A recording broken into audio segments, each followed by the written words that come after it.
विद्यार्थी मित्रों, आप सबने मारा तरफथी जय स्वामिनारायण। विद्यार्थी मित्रों, आपणे धोरण 6 में प्रथम सत्रना जे पण अभ्यासक्रमना पाठ हता ते पाठनो आपणे संपूर्णतः तेनो अभ्यास कर्यो छे अने अभ्यास करी तेमने तेने आपणे समज्या छे अने सरस रीते भण्या पण छीए। तो हवे कोईपण वस्तु आपणे शीख्या होय ने ते आपणे केटला सुधी याद रहे छे अने ए याद राखवा माटे આપણે ખરેખર પુનરાવર્તન કરતા હોઈએ છીએ। તો આપણે જે પેપર સ્ટાઇલ છે એ પ્રમાણે આજથી આપણે રિવિઝન શરૂ કરીશું। જે સેમિસ્ટર એક્ઝામ જે આવવાની છે એ એક્ઝામમાં પૂછાઈ શકે એવા ચેપ્ટરમાંથી જે પ્રશ્નો છે એ પ્રશ્નો જે આપણે શીખવાના છે એનો જવાબ પણ આપણે શીખવાનો છે, રાઈટ? પ્રશ્નો તો છે જ પણ એનો જવાબ શીખવાનો છે। હવે આજના વિડિયોના માધ્યમથી આપણે શોર્ટ ક્વેશ્ચન આન્સર જોઈશું, એટલે કે નીચેના પ્રશ્નોનો ઉત્તર એક એક વાક્યમાં લખવાનો છે, બરાબર? પુનરાવર્તન એ ખૂબ જરૂરી છે વિદ્યાર્થી મિત્રો। આપ જાણો છો કે આપણી શાળાની અંદર જ્યારે પણ એક્ઝામ આવવાની હોય ત્યારે એક્ઝામની પૂર્વ તૈયારી માટે શિક્ષકશ્રીઓ દ્વારા પેપરના માળખા પ્રમાણે एक्स्ट्रा प्रश्नों थी लईने बधी रीते आप जाणो छो कि बधा प्रश्नों की चर्चा करवामां आवे छे। Short question answer, long question answer, व्याकरण, बराबर छे, पत्र, निबंध, आ बधाने एक रिविजन वीडियो द्वारा आपने समझ आपवामां आवे छे, जेथी करीने आवनारी एक्जाम में तमे सारामां सारुं परफॉर्मन्स करी शको अने सारुं रिजल्ट लावવાનો प्रयत्न करी शको। तो એટલા એ હેતુથી આપણે પુનરાવર્તન કરતા હોઈએ છીએ, રિવિઝન કરતા હોઈએ છીએ। તો આજે આ વિડિયોના માધ્યમથી આપણે જોઈશું સ્ટાન્ડર્ડ 6 સબ્જેક્ટ ગુજરાતી। પ્રશ્ન છે પહેલો, પ્રશ્નના ઉત્તર એક વાક્યમાં લખો। એક વાક્યમાં આપણે જોવાના છે। તો આપણે 1 થી 7 ચેપ્ટરનો અભ્યાસ કર્યો છે। 1 થી 7 માં આવતા જેટલા પણ શોર્ટ ક્વેશ્ચન આન્સર છે એની આજે ફરી એક વખત આપણે ચર્ચા કરીશું, જેથી કરીને આપણને શોર્ટ ક્વેશ્ચન આન્સરની ફરી એક વખત પુનરાવર્તન થઈ જશે, રાઈટ? तो चलो જોઈએ प्रथम। तो पहलो प्रश्न है, चबूतरो कोना माटे बांधवामां આવે છે, બરાબર છે? પહેલો પ્રશ્ન છે, ચબૂતરો કોના માટે બાંધવામાં આવ્યો છે? तो आप सबने खबर है कि चबूतरो कोना माटे बांधवामां आव्यो छे? तो पंखीओ माटे, राइट? हवे विद्यार्थी मित्रों, अहींया जे आंसर छे आखा वाक्यमां नथी लखतो, बराबर छे? खाली आंसर की चर्चा करते रहीश, परंतु तमारे परीक्षामां आंसर आखा वाक्यमां लखवो पड़शे, राइट? એટલે पंखीओ माटे बांधवामां आव्यो छे। सेकंड जे चबूतरामां शुं नाखवामां आवे छे?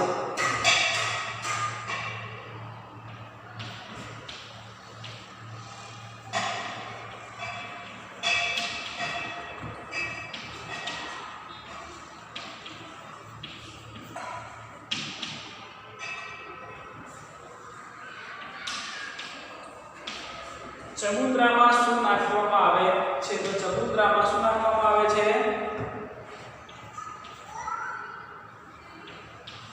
पंखीओ माटे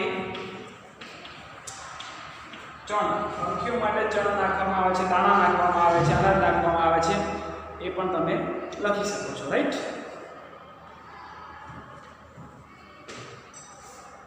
આપણો પ્રશ્ન છે, નિસરણીનો શું ઉપયોગ થતો હશે? તો શું ઉપયોગ થાય નિસરણીનો? ચબૂતરા ઉપર ચડવા માટે, બરાબર? ચબૂતરા ઉપર ચડવા માટે પક્ષીઓને દાણા નાખવા જવું હોય તો ચબૂતરા ઉપર ચડવું હોય તો આપણે શું કરવું પડે? નિસરણી દ્વારા ચડી શકાય અને ઉતરી શકાય, એટલા માટે નિસરણીનો ઉપયોગ થાય છે, રાઈટ? ત્યારબાદ છે આગળનો પ્રશ્ન છે, આપણે આ ચેપ્ટર 1 ની આપણે આ ચર્ચા કરી, બરાબર છે। ચેપ્ટર 1 માંથી 5 ક્વેશ્ચન। ત્યારબાદ કવિ પ્રકૃતિમાં કોના દર્શન કરે છે? હવે 6 નંબર છે, કવિ પ્રકૃતિમાં કોના દર્શન કરે છે? તો કવિ પ્રકૃતિમાં કોના દર્શન કરે છે? તો જવાબ છે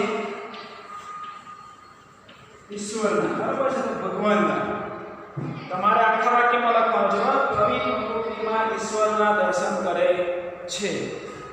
કવિ કોને ભગવાનની આંખ ગણે છે? કવિ કોને ભગવાનની આંખ ગણે છે? કવિ કોને ભગવાનની આંખ ગણે છે? કવિ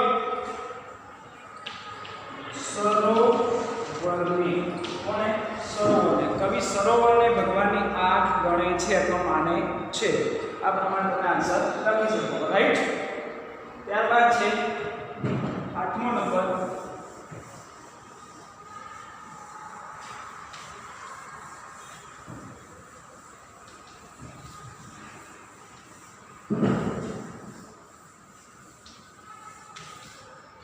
આઠમા નંબર પર જોઈ શકો છો આપ, ઈશ્વર સંતાકુડી ક્યાં રમી રહ્યો છે?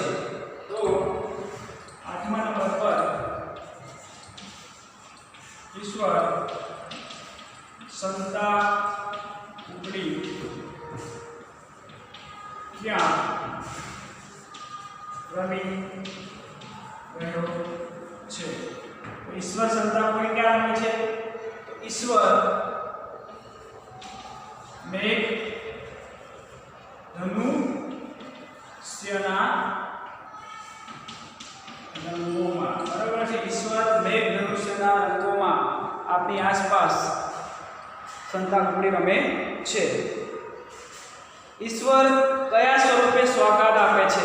બરાબર છે, 9મો નંબર છે, ઈશ્વર કયા સ્વરૂપે સોગાદ આપે છે? તો ઈશ્વર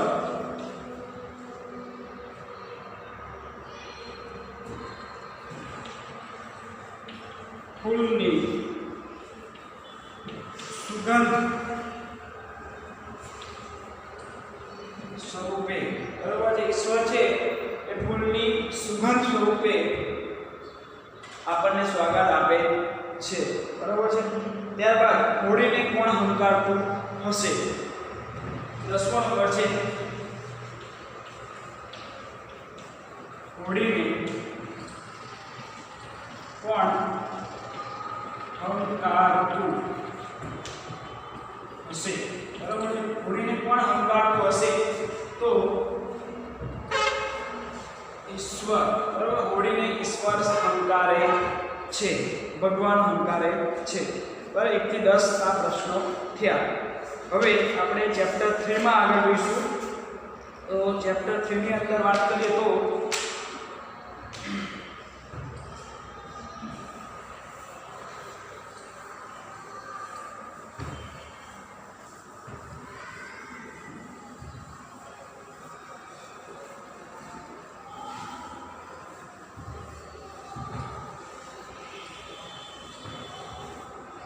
ચેપ્ટર 3 નો પહેલો પ્રશ્ન છે, અહીંયા આપણે કન્ટિન્યુ લખીશું, રાઈટ છે। મોચી ભગત સ્વભાવે કેવા હતા? બરાબર, 11મો નંબર છે, મોચી ભગત સ્વભાવે કેવા હતા? રાઈટ, મોચી ભગત સ્વભાવે કેવા હતા? તો મોચી ભગત સ્વભાવે શાંત અને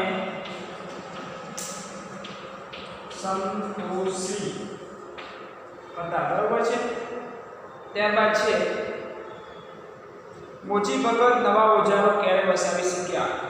12મો નંબર મોચી વગર નવા ઓજારો ક્યારે વસાવી શક્યા? મોચી વગર ક્યારે વસાવી શક્યા નવા ઓજારો? તો 12 મહિના પછી, બરાબર? 12 મહિના પછી મોચી વગર નવા ઓજારો વસાવી શક્યા. બીજો નંબર છેલ્લે મોચી ભગત સાધુ વિશે શું કહે છે? છેલ્લે મોચી ભગત સાધુ વિશે શું કહે છે? છેલ્લે મોચી ભગત સાધુ વિશે શું કહે છે? છેલ્લે મોચી ભગત સાધુ વિશે કહે છે કે આ ખરા સાધુ. બરાબર છે. 14મો નંબર છે માણસના હાથ પગ વિશે મોચી ભગત શું કહે છે? માણસના હાથ પગ વિશે મોચી શું કહે છે? માણસના હાથ પગ વિશે મોચી શું કહે છે? તો મોચી કહે છે કે ભગવાને માણસને હાથ પગ કામ કરવા આપ્યા છે એવું કહે છે. રાઈટ? તો આ વિદ્યાર્થી મિત્રો આપણે 1 થી 14 પ્રશ્નો જોયા. ફરી ઉપર જોઈ લઈએ આપણે. ઈશ્વર સંતાકુંડી ક્યાં રમી રહ્યો છે? તો મેઘ ધનુષ્યના રંગોમાં. ઈશ્વર કયા સ્વરૂપે સ્વાગત આપે છે? તો ઈશ્વર ફૂલની સુગંધ સ્વરૂપે સ્વાગત આપે છે. હોળીને કોણ હંકારતું હશે? તો હોળીને ઈશ્વર ભગવાન હંકારતા હશે. મોચી ભગત સ્વભાવે કેવા હતા? તો શાંત અને સંતોષી હતા. મોચી ભગત નવા ઓજારો ક્યારે વસાવી શક્યા? તો 12 મહિના પછી અથવા 1 વર્ષ પછી. છેલ્લે મોચી ભગત સાધુ વિશે શું કહે છે? તો છેલ્લે મોચી ભગત સાધુ વિશે કહે છે કે આ ખરા સાધુ. રાઈટ? માણસના હાથ પગ વિશે મોચી શું કહે છે? તો માણસના હાથ પગ વિશે મોચી ભગત કહે છે કે ભગવાને માણસને હાથ પગ કામ કરવા આપ્યા છે. બરાબર છે? 1 થી 14 આપણે ક્વેશ્ચન આન્સર જોયા છે. હવે આગળ જોઈએ. વિદ્યાર્થી મિત્રો આપણે 17મો નંબર ધરતી પર શું શું સુંદર દેખાય છે? તો ધરતી પર પર્વત, નદી, સરોવર, વૃક્ષો, પંખીઓ, મકાનો વગેરે સુંદર જોવા મળે છે. જે પૃથ્વી પર છે આપણે બધું લખી શકીએ. રાઈટ? ત્યારબાદ છે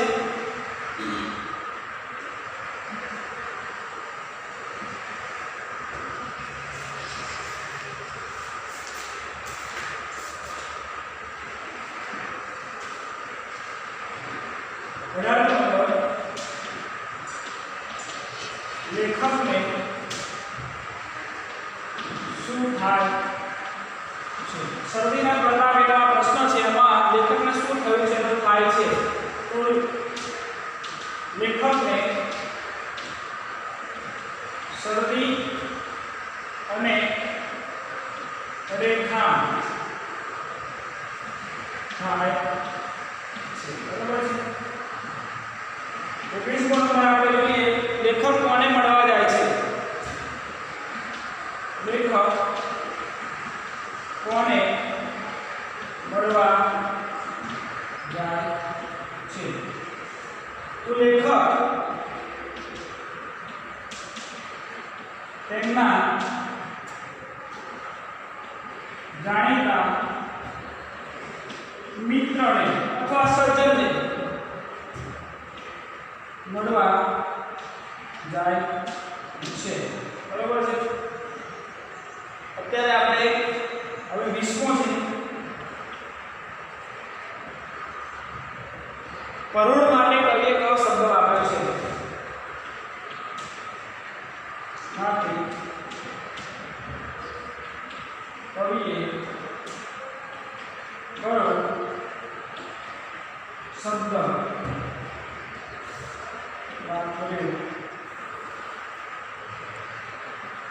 પ્રયોજ્યો કરોડ માટે કહીએ કયો શબ્દ પ્રયોજ્યો છે તો ઉષા ઉષા સુંદર નિશા સુંદર ઉષા એટલે સવાર બરાબર છે એ સવાર શબ્દ અહીંયા આપેલો છે વિદ્યાર્થી મિત્રો આપણે અત્યારે રિવિઝન વિડિયોની અંદર 1 થી 20 પ્રશ્નો જોયા છે હજુ આગળ પ્રશ્નો છે એ જોઈએ આગળ આપણે જોઈ શકીએ છીએ 21મા નંબરનો પ્રશ્ન જોઈશું વિદ્યાર્થી મિત્રો આપણે 21મા નંબરનો પ્રશ્ન જોઈશું 21મા નંબર પર છે નર્મદા નદી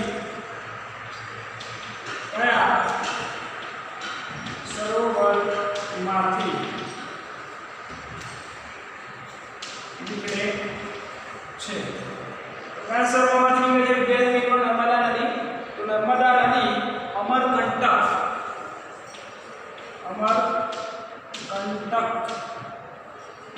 નામના સરોવરમાંથી નીકળે છે 22મો પ્રશ્ન છે નર્મદાનો શું અર્થ થાય નર્મદાનો શું અર્થ થાય નર્મદાનો વિદ્યાર્થી શું અર્થ થાય નર્મદાનો અર્થ થાય છે આનંદ આપનારી બરાબર છે 23મો છે ગુજરાતમાં નર્મદાએ બનાવેલો બેટ કયા નામે ઓળખાય છે હવે ગુજરાતમાં નર્મદાએ બનાવેલો બેટ કયા નામે ઓળખાય છે શું આવશે કબીર વડ નામે એ બેટ ઓળખવામાં આવે છે ઓકે તો આજે નર્મદા નદી કયા શહેર પાસે સાગરને મળે છે 24મો છે નર્મદા નદી કયા શહેર પાસે સાગરને મળે છે જે નર્મદા નદી છે એ કયા શહેર પાસે મળે છે ભરૂચ શહેર પાસે સાગરને મળે છે રાઈટ તો આપણે આ પ્રશ્નો જે છે સરસ મજાના પ્રશ્નો જોયા છે 1 થી 24 ફરી વખત જોઈ લઈએ છીએ નર્મદા નદી કયા સરોવરમાંથી નીકળે છે તો અમરકંટક નામના સરોવરમાંથી નર્મદાનો શું અર્થ થાય આનંદ આપનારી એવો અર્થ થાય છે ગુજરાતના નર્મદાએ બનાવેલો બેટ કયા નામે ઓળખાય છે કબીર વડ તરીકે ઓળખાય છે નર્મદા નદી કયા શહેર પાસે સાગરને મળે છે તો ભરૂચ શહેર પાસે મળે છે હવે આગળ 25મો નંબર છે રાધા કોના કરતા સુંદર છે રાધા કોના કરતા સુંદર છે બરાબર રાધા કોના કરતા સુંદર છે તો રાધા કોના કરતા બરાબર સુંદર છે તો યમુના નદીના ઘાટ કરતા સુંદર છે રાસ ક્યારે રચાયો છે બરાબર છે 26મો નંબર રાસ ક્યારે રચાયો છે તો પૂનમની રાતે બરાબર કવિ રાતે રાસ રચાયો છે રાઈટ 27મો નંબર છે રાસમાં કોણ કોણ રમે છે રાસમાં કોણ રમે છે? તો રાસમાં કોણ રમે છે? રાધા છે, ગોપીઓ છે અને શ્રી કૃષ્ણ. બરાબર, શ્રી કૃષ્ણ આ બધા રાસમાં રમે છે. રાધિકા કોની પાસે શું માંગે છે?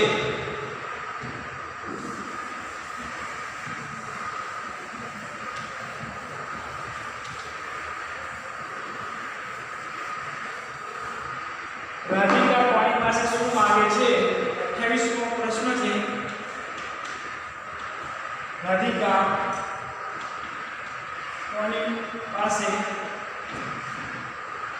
શું માંગે છે? તો રાધિકા કાના પાસે મોટી માંગે છે. બરાબર છે. 29માં વાંસળી કોણ વગાડે છે? વાંસળી કોણ વગાડે છે? તો વાંસળી કોણ વગાડે છે? બહુ બીજી પ્રશ્ન છે. જવાબ છે કૃષ્ણ. બરાબર છે. શ્રી કૃષ્ણ વાંસળી વગાડે છે. અને 30મો નંબર એટલે કે છેલ્લો,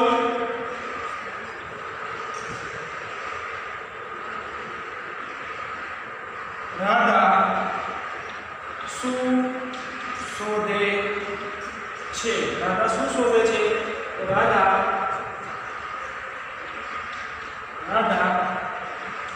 મોતી શોધે છે. બરાબર છે. બહુ સરસ. અત્યારે આપણે જોયા પ્રશ્નો જુઓ. રાધા કોના કરતા શું કરે છે? તો રાધા કાના કરતા શ્રી કૃષ્ણ કરતા શું કરે છે? રાસ ક્યારે રચાય? પૂનમની રાતે. રાસમાં કોણ રમે છે? તો રાધા, ગોપી, શ્રી કૃષ્ણ રમે છે. રાધિકા કોની પાસે શું માંગે છે? તો રાધિકા કાના પાસે મોતી માંગે છે. વાંસળી કોણ વગાડે છે? શ્રી કૃષ્ણ. રાધા શું શોધે છે? તો રાધા મોતી શોધે છે. બરાબર છે. તો વિદ્યાર્થી મિત્રો, આપણે આ રિવિઝનના પ્રથમ વિડિયોની અંદર આપણે શોર્ટ ક્વેશ્ચન આન્સરની ચર્ચા કરી જવાબ સાથે. બરાબર. તો હું માનું છું કે આ વિડિયોના માધ્યમથી આપને ક્વેશ્ચન 1 જે છે આપણો સંપૂર્ણતઃ ખ્યાલ આવ્યો હશે. અને આ પ્રશ્ન વર્કશીટમાં મોકલાવીશ, જે આપ ઘરે આખા વાક્યમાં આન્સર લખી અને મને સબમિટ કરશો. આપ સૌને મારા જય સ્વામિનારાયણ.